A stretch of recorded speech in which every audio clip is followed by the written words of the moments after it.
janitor for 8 years, and these are entries from his journal and that of a coworker. Make of that as you will. I always made sure to get the corners. There was a certain pride I took in my work. This school began to feel like something of an old friend to me after all these years. I didn't even listen to music while I worked. The silence became its own ambience. It suited me just fine. Mop and broom, vacuum cleaner, and old soapy buckets. I never felt any discomfort from the filth the children sometimes left in this place. Children. Huh. A high school, but in my 45-year-old eyes, children all the same. Fucking didn't make you any more mature. Your eyes said it all. All the eyes in the classrooms during the daytime always bespoke innocence. I knew that. I knew that in my gut. I kept up with the gossip featured here. I had my ways. I sold weed and crank sometimes to the less fortunate, and I always gave them good discounts. I whistled as I vacuumed near Mrs. West's classroom, looking at all the drawings made by students nailed on the wall, and nodded in appreciation. The darkness was tinted blue and made it an impossibility for anyone other than me to see all right. I saw an all right. I opened the door with my elbow, which was already ajar, dragging the heavy machine in, its sound deafening in the silence throughout. But first I had to turn away from the drawings, and just when I did, I heard distant chirping. Crickets. I fully entered the room and gasped. In the middle of the classroom, amidst all the desks and chairs, sat a young woman. No, a girl. Maybe 16. I saw her hair all drenched in shadows and her slender frame all dressed in the same. I gulped and I turned the vacuum cleaner off, and the silence returned, but not comforting. No, the silence returned with teeth. The girl sat with her back facing me, long, smooth brown hair running down her back. I recognized her. I didn't know how, but I did. The girl who had died in the car crash on 67. It was in the papers. I kept up with the papers. I kept up with the gossip. The hat on my head covering my silver hair began to itch. I gripped the brim, adjusting it, and I tried to speak, but felt my throat was jammed. "Young lady, what are you doing in here?" It was late into the night. No one should be on the premises. No one. Especially not her. A strange thing, I heard from my dad. Those with inner privateness heard the reason Macy Donaldson crashed her Chevy was not due to poor attention, but because she'd swallowed a rare kind of caterpillar, a purple kind no one's ever seen but all heard of, called the mournful violet. It was big and fat and plump, colored purple like an intestine with some spunk. She had swallowed it, and it had caused her to go into cardiac arrest, prompting her to swerve off the lane and hit a guardrail at 120 miles per hour. The crash had caved her face in, just like that. Macy Donaldson was just gone. The autopsy had found the bug inside her body. No foul play had been suspected. Now she sat in the middle of the dark, silent, empty classroom. I knew it was her. I didn't know how. I had only seen her in the papers. Or maybe she still wore that white sweater with the frilled sleeves and ruffled collars. Macy Donaldson sat quiet and unmoving in her seat in the middle of the class. My heartbeat sounded audibly in my own sweating ears, along with the crickets getting farther but somehow heavier in the sound of their legs and wings. "Why are you here? You're not supposed to be here." Macy sat up. The desk groaned. She began walking toward me, and the back of her hair parted until I saw the vaguest implication of white eyes with dark pupils and a shy, small smile. Black as the shadows. She wobbled and walked toward me, skirt facing the front, sweater facing the front, but she stared at me while walking backward. At me.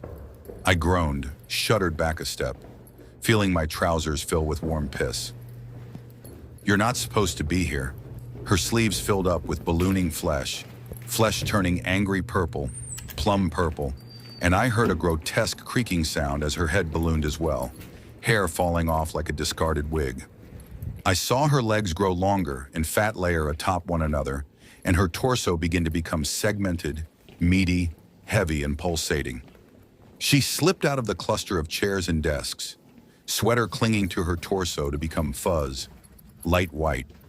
She said to me, voice quiet and somber, "I was never a human person. I was always a caterpillar named Mournful Violet." Her face was facing me now, her head twisting round, followed by her once doll-like body. I was always mournful Violet. But you died, I gurgled, pointing at her, falling onto my other hand. The seat of my trousers hit the cold linoleum floor. You died on 67. She was a few feet from me now, feet wearing muddy slippers. Her jeans were caked with mud and grass. Then they tore and big bulbous purple flesh bubbled out, gurgling. She wobbled there as she stood there, an insane jello thing. Wobbly, massive, hulking. She loomed over me, and it was only Macy Donaldson's head hanging off the top of the enormous, monstrous bug's wriggling body. The floor groaned beneath her. Will you help me, janitor boy? I'm so hungry. I'm so hungry. You've gotta help me. No, no, no, no. I scrambled off the floor, onto my shaking, quivering standing power, and I turned and slipped and hit my face off the doorframe and fell. And she, the caterpillar thing, warbled out laughter behind me. I grunted as lights filled my vision, and I tasted the smell you tasted when you hit your nose real bad. She groaned close, body tense and huge and oily. The vacuum cleaner was knocked aside by her segmented body, small mitten-like hands waving in their dozens. Her human head wailed, I'm so hungry. Her head split open, and a large, grinning, bug-eyed visage replaced it. The teeth were still human except as big as cinder blocks, and the cheeks were purple and bloated, like a suffocated victim's. Mournful violets don't exist. I am the only mournful violet. Only me. Only me. Only me. Only me. It was eating me. Macy Donaldson, dead girl from Highway 60-something, where her head was open like a watermelon, she was now eating me. And it hurt. But it didn't hurt as much when I realized she would soon turn into a butterfly. The first and only mournful violet specimen in the world ate me carefully. Imago 1, Elijah, lifted my flashlight, keys jingling. I approached the hallway where the strange wails were coming from. Muffled, quiet, but wails. The wails shouldn't be this tormented, but so quiet. I swallowed, inching closer and closer to the hallway. I would turn the corner and be inside it, and at the end of it would be Mrs. West's classroom. A chair clattered over, desks squealing, their legs against linoleum. Shit, definitely a trespasser. The large ring of master keys jangled against my thigh. I felt like a fraud as I went around the corner, lifting my LED flashlight. I straightened my back, shook the limp hair from my eyes, and then I stopped. The door was open all the way in Mrs. West's classroom. Shouldn't it be locked, bumping, rustling? No more of that quiet, pinched wailing. The dark hallway seemed like a rectangular tunnel through hell. The shadows dropped and lifted, like spirits. My legs were shaking so badly. I took the flashlight in my other hand, clicked it off. The whole hallway went into utter darkness. The classroom at the end of the hall, it was dark. Dark only with the merest blue tint. But this only served to somehow make it more ominous. What looked like a bear inside, but bigger, longer, its dark shape could barely be seen. But as night guard for the past 10 years, my eyes had adjusted to the darkness of this high school. I stared from the other end of the hall, stared straight into the classroom so far away, and heard and recoiled from the crunching, the wet, squishing, sploshing sounds. A vacuum cleaner was on its side near the doorway, just barely out of view. I could see it. The mass inside shifted, swelling, pulsating, and I could hear the pulsation, like a low rum, rum, rum.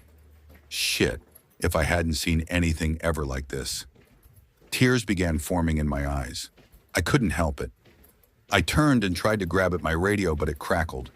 The wet, squishing sound, the slopping sound stopped in Mrs. West's classroom. The rum, rum, rum did too. Elijah, are you there? Asked my radio.